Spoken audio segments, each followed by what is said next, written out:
வணக்கம் நண்பர்களே, உங்களிடம் பேசுவது விமலா. இன்னைக்கு நாம கேட்க போற கதை அணையும் வெள்ளமும். காற்றாற்று ஒன்று இருந்தது. அதன் கரையிலே ஒரு சிற்றூர் இருந்தது. அந்த காற்றாற்றிலே திடீர் திடீரென்று வெள்ளம் பெருகும். வெள்ளம் பெருக்கெடுக்கும் போது ஊரில் உள்ள குடிசைகளையும் ஆடு மாடுகளையும் அடித்து கொண்டு போய்விடும். இந்த திடீர் ஆபத்தை எப்படி தடுப்பதென்று தெரியாமல் அந்த ஊரார் பல முறை துன்பம் அனுபவித்து விட்டார்கள். கடைசியில் நல்லான் என்ற ஒருவன் அந்த காட்டாற்றிற்கு ஓர் அணை கட்டுவதென்று திட்டமிட்டான்.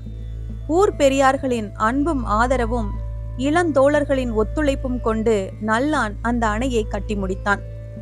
அணை வெள்ளப்பெருக்கை தடுத்ததோடு தோட்டந்துறவுகளுக்கு நீர் தரவும் பயன்பட்டது.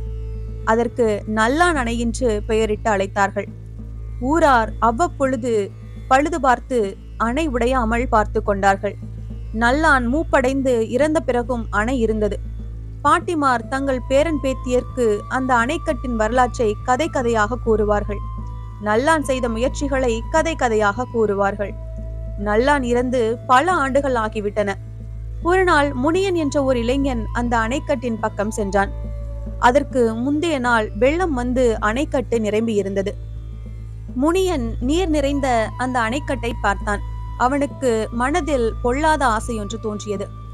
இந்த அணைக்கட்டை ஓரிடத்தில் உடைத்துவிட்டு அது எப்படி பாய்கிறது என்று பார்க்க வேண்டும் என்பதுதான் அவ்வாசை.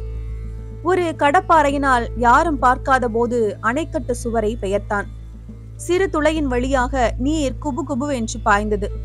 சிறிது நேரத்தில் சிறு துளை பெரிதாகி ஓடியது. அந்த வெள்ளப்பெருக்கில் ஊரிலிருந்த பல குடிசைகள் அடித்து செல்லப்பட்டன. முனியன் பயந்து ஊருக்குள் திரும்பினான். அவன் தாய் தந்தையரும் அவர்கள் வீடும் ஆடு மாடுகளும் அடித்து செல்லப்பட்டன. தன்னால் வந்த வினையை கண்டு முனியன் பொங்கி பொங்கி அழுதான். அழுதால் போனதெல்லாம் திரும்பியா வந்துவிடும்? அதன் பின் அவன் பல துன்பங்களை அனுபவித்து திருந்தினான். கருத்து: அணை கட்டுவது அரிய செயல், உடைப்பது எளிது. நற்செயல்கள் செய்தல் அரிது, தீது செய்தல் எளிது. அரிய செயல் செய்தலே சிறப்பு. இந்த கதை உங்களுக்கு பிடிச்சிருந்ததுன்னா லைக் பண்ணுங்க, ஷேர் பண்ணுங்க, சேனலை மறக்காம சப்ஸ்கிரைப் பண்ணுங்க. அடுத்த கதையில சந்திக்கலாம்.